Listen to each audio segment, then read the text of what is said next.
Le Togo exprime sa volonté de rejoindre l'AES à travers son ministre des Affaires étrangères, le ministre professeur Robert Dussé. Nous sommes pour l'intégration et pour l'unité africaine, mais nous pensons toutefois que c'est une mauvaise idée pour les raisons suivantes.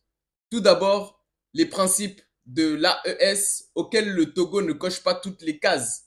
Ces principes sont les suivants. Le principe de souveraineté, c'est-à-dire que seuls les dirigeants de ces pays-là et les peuples décident de leur destinée et pas une puissance étrangère. Ensuite, nous avons la liberté des choix des partenariats stratégiques qui n'est dictée par personne d'autre que les gouvernants et les intérêts propres du pays. Ensuite, nous avons la défense des intérêts vitaux des populations. Et pour finir, tous les pays de l'AES s'engagent à céder tout ou partie de leur souveraineté pour mener à bien le projet d'unité africaine tant rêvé par les pères fondateurs du panafricaniste.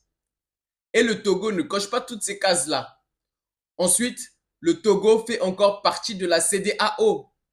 Or, nous connaissons les velléités de la CEDEAO envers l'AES. La CEDEAO a une volonté de détruire l'AES. D'accord?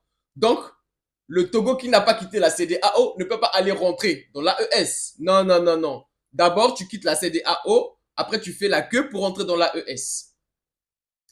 Ensuite, le Togo est toujours sous influence néocoloniale française.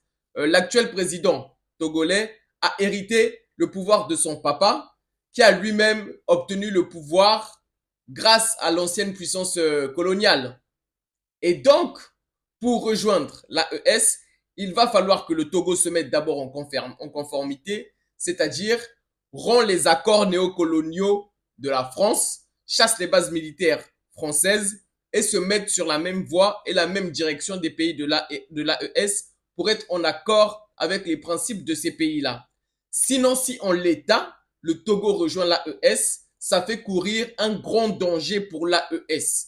Et l'AES a le devoir de réussir pour le bien de toute l'Afrique. Si l'AES échoue, ces pays-là feront plusieurs bons, mais en termes d'années en arrière, et tous les efforts qu'ils ont fournis seront gâchés.